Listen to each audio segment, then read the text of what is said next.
తిరుపతి జిల్లా రామచంద్రపురం మండలం రాయల చెరువు గ్రామంలో వెలిసి ఉన్న శ్రీ శక్తిపీఠంలో కాలభైరవ నవరాత్రి మహోత్సవాలు వైభవంగా జరుగుతున్నాయి. ఆదివారం కుర్తాల శ్రీ సిద్ధేశ్వరి పీఠాధిపతులు శ్రీ శ్రీ శ్రీ సిద్ధేశ్వరానంద భారతి మహాస్వామి వారికి 500 కేజీల పుష్పాలతో మహా పుష్పాభిషేకం నిర్వహించారు. శతసహస్ర మాస చక్రములతో అష్టభైరవ సహిత శ్రీ కాలభైరవ హోమములు శాస్త్రోక్తంగా చేపట్టారు. మంత్ర మహేశ్వరి శ్రీ శక్తి పీఠాధీశ్వరి మాతాజీ రమ్యానంద భారతి స్వామి ఆధ్వర్యంలో ప్రత్యేక పూజలు నిర్వహించి భక్తులకు ఉపన్యాసం ఇచ్చారు. సేవ చేయడమే కాకుండా మనుషులను ధర్మం వైపు నడిపించాలి. మన జాతిని దేశాన్ని రక్షించుకోవడానికి మనుషులను దేవతల వైపు మళ్లించాలి. వారితో పూజా కార్యక్రమాలు చేపడితే మన లోకం దేశం సుభిక్షంగా ఉంటుందని మాతాజీ రమ్యానంద భారతి స్వామి వెల్లడించారు. వాళ్లతో చక్కగా ఈ పూజా కార్యక్రమాలు నిర్వహించేటట్లుగా చేయటం కనుక చేస్తే మరింతగా మన దేశము లోకము సుభిక్షంగా ఉండటం జరుగుతుంది. అటు వాళ్ళలో ఎంతోమందికి భైరవుడు కళల ద్వారా కనిపించటం, ప్రత్యక్షంగా రుద్రాక్షలు కొంతమందికి ఇవ్వటం, అలాగే భైరవ అనుగ్రహ తత్వాన్ని ప్రత్యక్షంగా వాళ్ళకి అనుభూతి పొందటం అనేటువంటిది చాలా మందిలో మనకు కనిపిస్తున్నది. ఇంకా భైరవ అనుగ్రహం కలగాలి. ఎందుకంటే కాలభైరవుడు కాలస్వరూపుడు, కలికాలంలో కాలాన్ని మనకు అనుకూలంగా మార్చేటువంటి వాడు స్వామి.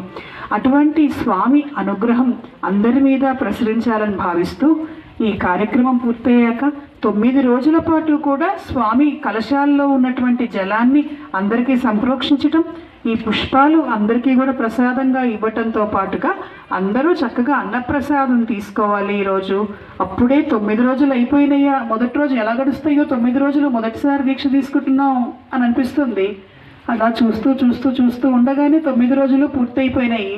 మళ్ళీ ఎప్పుడొస్తుందో కాలభైరవ జయంతి అనేటువంటి రీతిగా ఇక్కడ కార్యక్రమాలు జరిగాయి. వచ్చే సంవత్సరం ఇంకా ఎక్కువ మంది మనం కలిసి ఈ కాలభైరవ నవరాత్రులను జరుపుకుందాం. ఈ 9 రోజుల పాటు మీకు రకరకాల ప్రసాదాలు వచ్చాయి. రుద్రాక్ష వచ్చింది, ముత్యాలు వచ్చాయి, తమలపాకులు, అలాగే ఉసిరికాయలు, ఇలా రకరకాలైనటువంటి ప్రసాదాలన్నీ రావటం జరిగింది. అవి జాగ్రత్తగా మీతో పెట్టుకోండి, మీ పూజ గదిలో పెట్టుకోండి. ఇందాక మన వాళ్ళు చెబుతూ 9 రోజుల పాటు దీక్షకు ఉపయోగించినటువంటి దీక్షా వస్త్రాన్ని, మెడలో వేసినటువంటి మాలలను ఇంకా ఉపయోగానికి మరింతగా పరిపూర్ణత చేకూరాలి, మరింతగా శోభ రావాలి, మనం చేసుకున్నటువంటి ఫలితం 100,000 రెట్లు పెరగాలి అనేటువంటి దృష్టితో అటు కాలభైరవుడితో పాటుగా కాలభైరవుడి వైపు నడిపించడానికి కనిపించే కాలభైరవుడిగా ఉండి అని అన్నారు. దేనికి? అదేమిటి 9 రోజుల పాటు ఇంత దీక్షగా చేసుకొని ఇంత శక్తిని సంపాదించుకొని వాటిని రోజు వాడుకోవద్దంటే ఎలా, ఎందుకు అనంటే ఈ 9 రోజులు కూడా మనం ఎంతో నియమ నిష్టలతోటి భైరవుణ్ణి ఆ మాల రూపంలో మన ఒంట్లో స్వామి ఉన్నాడు అని ధరించి స్వామికి సంబంధించినటువంటి దీక్ష నియమ నిబంధనలన్నీ పాటించి మనం ఎంతో సాధించుకున్నాం. ప్రతిరోజు చేయటం అంటే కష్టం. ఆ నియమాలు 9 రోజులకి అమ్మో 9 రోజులు ఎప్పుడవుతాయా అనుకునేటట్టుగా ఉన్నది. ఆ సంపాదించుకున్నటువంటి శక్తి మన ఇంట్లో నిక్షిప్తమై ఉండాలి. దాన్ని రోజు దైనందిక జీవితంలో వెళ్ళి ముట్టుకోవటాలు చేయటం వల్ల ఆ శక్తిని కోల్పోయేటట్టుగా జరుగుతుంది. రకరకాల వాళ్ళని తాకుతూ ఉంటాం, రకరకాల చోట్లకు వెళ్ళొస్తూ ఉంటాం. ఎక్కడికి తీసుకెళ్లకుండా, ఎక్కడికి వేసుకొని వెళ్లకుండా మీ ఇంట్లో మీరు పెట్టుకోండి.